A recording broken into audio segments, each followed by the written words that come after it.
Balik tayo dito sa Winbox. Login lang tayo. So, naka 0 configuration na ito.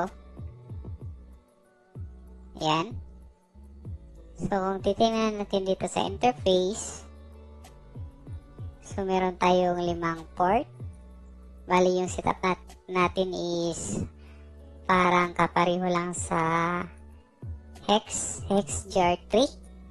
So, yun ang ginaya natin na setup. Merong 5 ports. So, yung port 1 is dedicated para sa ating ISP. Then, the rest is para sa ating ibang config.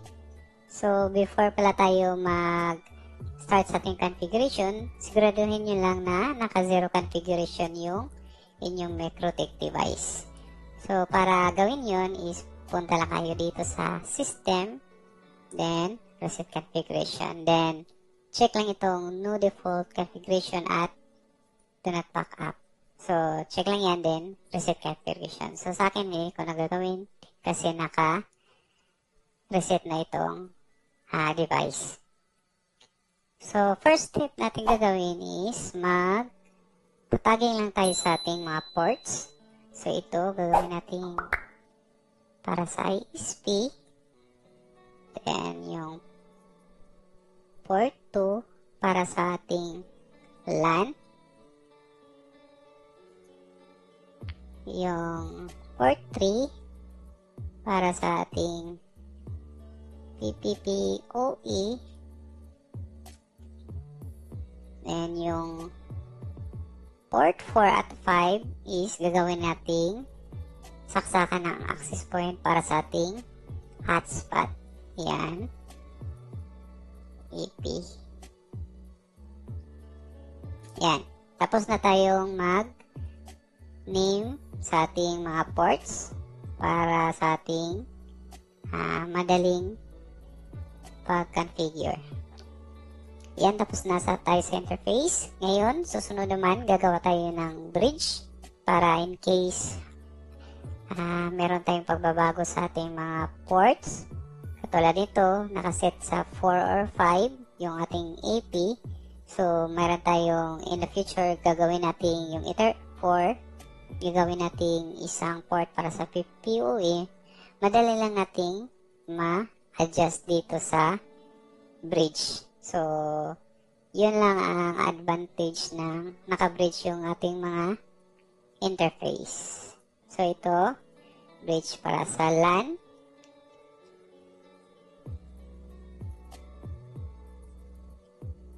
Next, bridge para sa PPPoE.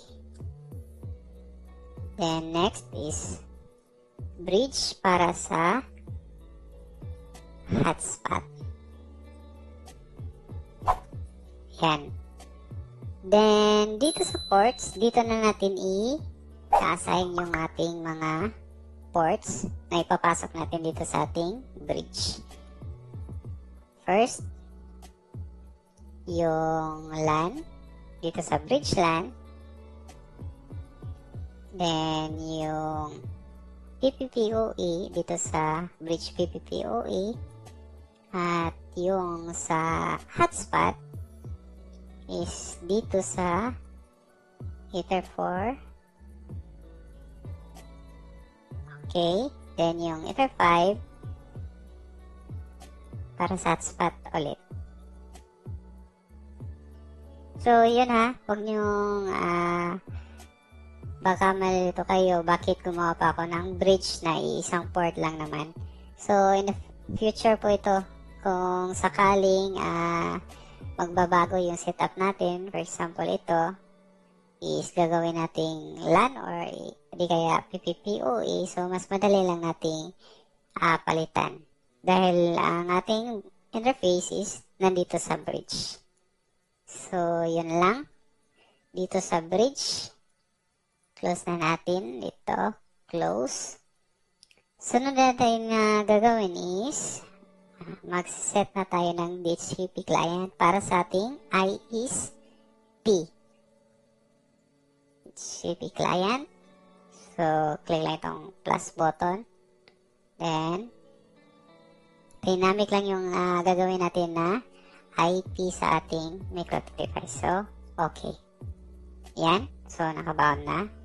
Meaning, successful yung connection ng ating internet. Sunod naman is maglalagay tayo ng DNS. Google DNS sa ating device. Gawin natin is yung 888, then primary, then yung secondary 88.4.4, then apply OK. Sunod is gagawa tayo ng NAT sa firewall para magka-internet yung ating mga interface na ginawa. So, dito sa general is CNAT.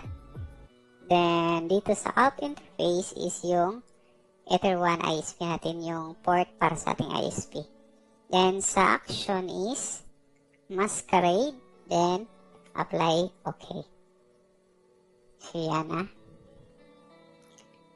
So, next step natin gagawin is set up na tayo ng IP address para sa ating hotspot at LAN. So, kung baka nagtaka kayo na walang PPPoE dito, ang gagamitin lang natin sa PPPoE is IP pool.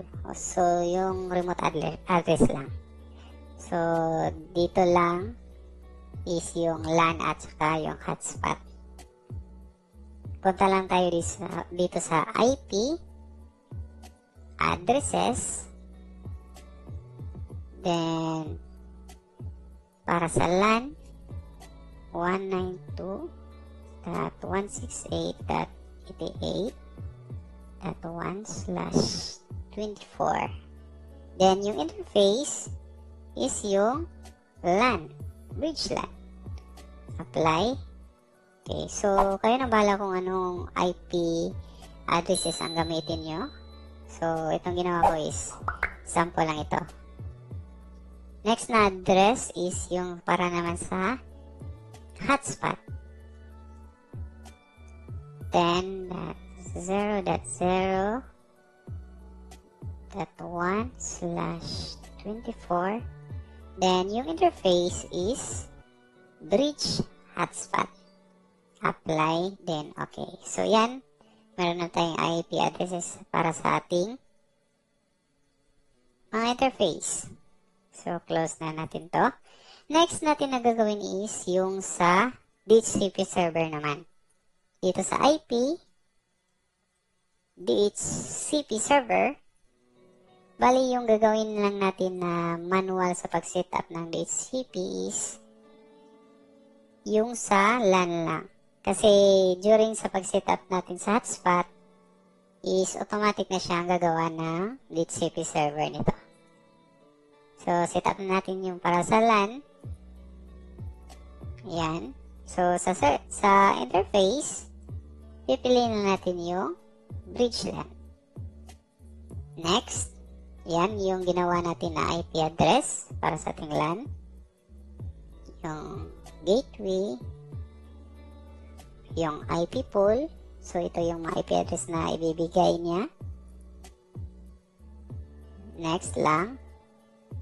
Yan dito sa list time, pwede natin gawin tong 1 day para mas mataas yung list time sa ating DHCP server para sa ating LAN. Next. Okay, so okay na yan. So, dito lang to. So, makikita natin mamaya dito is merong lalabas para sa ating hotspot. Yan, so tapos na ang setup sa ating LAN. So, okay na. Meron na tayong LAN connection sa ating MikroTik device. Ngayon is mag-set up naman tayo ng hotspot server. So, punta tayo dito sa IP, hotspot. Yan, so dito tayo sa server. Yan. Then, click lang itong hotspot setup. Sa interface is yung bridge hotspot ang ating pipiliin. So, next. So, ito yung ginawa natin na address kanina. So, ito yun. Kung titingnan natin, ito yung bridge hotspot. So, automatic na binigyan tayo ng IP address na ito. So, next, ito yung IP pool. So, ito yung mga IP address na magagamit sa ating hotspot connection. Next, yung DNS. Dito sa DNS name, so note lang guys, so dito minsan nagka-problema yung iba kasi ang nilagay lang nila siguro nag-match sa mga live or nabili na ng mga domain. So ang gagawin nyo lang dito is check nyo lang na mas unique yung DNS name na ilalagay nyo. Sa akin ito lang, Wi-Fi hotspot 2021.net. Yan. Then next. Yan. Okay. So yan, na-set up na natin yung hotspot server at dito automatic siyang gumawa ng DHCP server. Bali yung DHCP server, ito yung magbibigay ng IP address or mag-assign ng IP address sa ating mga users. So automatic niyang bibigyan ng IP address. Then dito sa hotspot, after nyo ma-set up, lagi nyo tandaan dito sa addresses is naka-check or naka-1 ito yung addresses per MAC. Yan. Okay. Then I suggest then dito sa login, so gawin yung naka-check itong cookie, itong chop, then itong MAC cookie. So yan. Yun. So, meron na tayong hotspot server. Ang kulang lang nito is yung paggawa ng user profile at users. Bali, sa paggawa nito, I suggest na gumamit kayo ng mga user generators para mas mapadali. So, meron akong nagawa na video tungkol dito. So, ginamit ko ay Micmon. Kung gusto nyo i-check, so, pakiclick lang ng link na sa itaas para masundan nyo kung paano mag-set up ng users at mag-generate ng voucher codes or users. So yan, tapos na setup natin sa hotspot. Ang last na setup natin is yung para sa PPPoE naman. So, dito tayo sa ating node. Yan, so tapos na tayo dito sa hotspot server. Ngayon, para sa PPPoE server, gagawa muna tayo ng IP pool. So, ito yung IP addresses na set natin. So, copy lang natin ito para mas madali. So, ito yung range ng ating IP. Then, ito yung magiging default gateway niya. So, ito yung gagamitin natin sa setup ng ating PPPoE server. Balik tayo sa Winbox. Click lang dito sa IP, then pool. So dito natin ilalagay yung IP pool na magiging remote address ng ating PPPoE server. PPPoE pool. Yan, paste lang natin yung addresses, then apply. Okay. Yan, so meron na tayong addresses para sa ating PPPoE. Close lang natin to, then punta tayo dito sa, para makapag-set up tayo ng server, dito tayo sa PPP, then PPPoE server. Then, click lang itong plus button. Yan. Then, papangalanan lang natin. Sa akin, ito lang. PPPoE server. Then, interface yung bridge PPPoE natin. Then, dito, click lang itong 1 session per host. Check lang yan. Then, dito sa authentication, itira lang yung PAP. Then, click apply. Okay. So, meron na tayong server para sa ating PPPoE. Then, sa profiles, so, gagawa tayo ng sample dito kung paano gumawa. Mag-a-add lang tayo. Click lang itong plus button. Sa general is dito.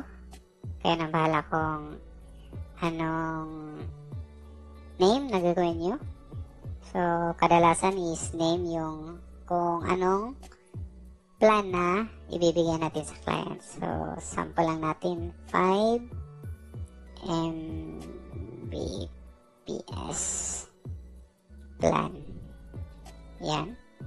Then, sa local address, dito sa local address is yung gateway na ginawa nating IP pool para sa ating PPPoE. So, itong 192.168.100.1. Copy lang natin to.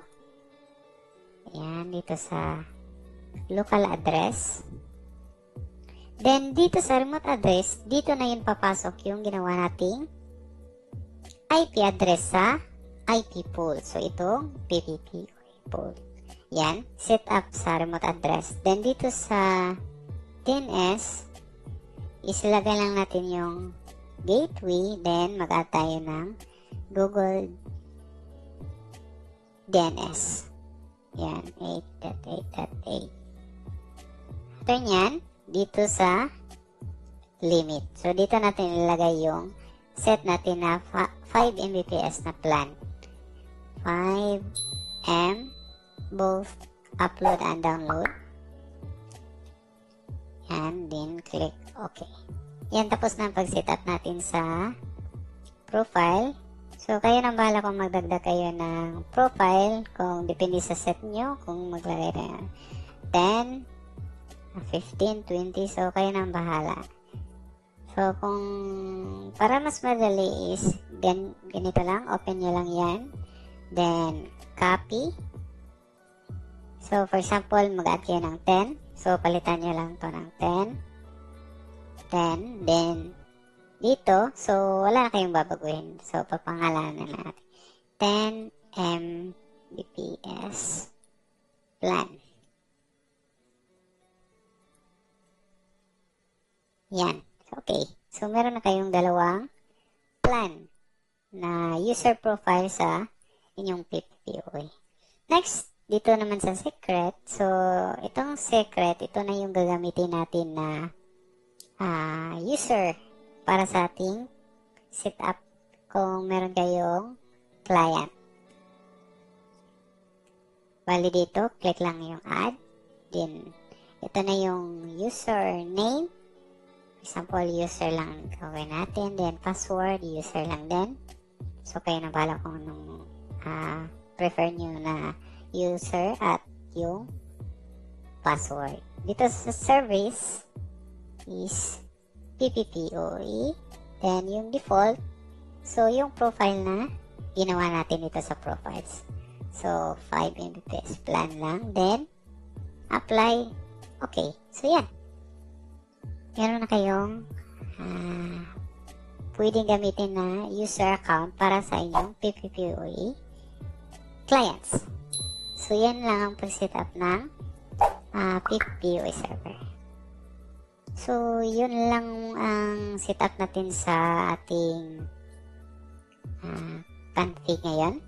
So, meron tayong LAN, hotspot, at PPPoE. So, bali, ang gamit sa ating LAN, pwede yung pang setup sa personal, yung mga PisoNet, or di kaya maggamit din yan sa mga window machines.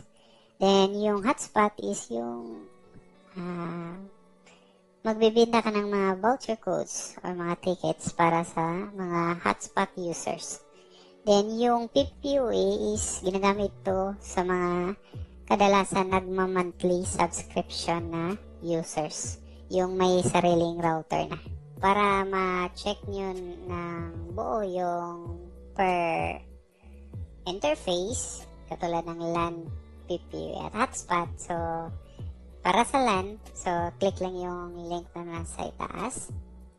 Then, para naman sa hotspot, ito din yung link at yung sa PPUA din. Para mas ma-check nyo talaga yung full steps kung paano siya i-set up. Note lang guys, so itong config natin is wala pa tong bandwidth management. So, pure server lang ito, set up ng ating LAN, PPUA at hotspot.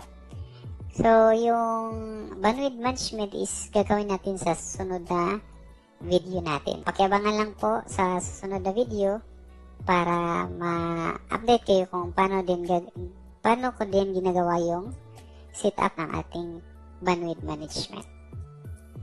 So, yun lang guys. Sana meron kayong natutunan ngayon. At huwag kang limutang mag-subscribe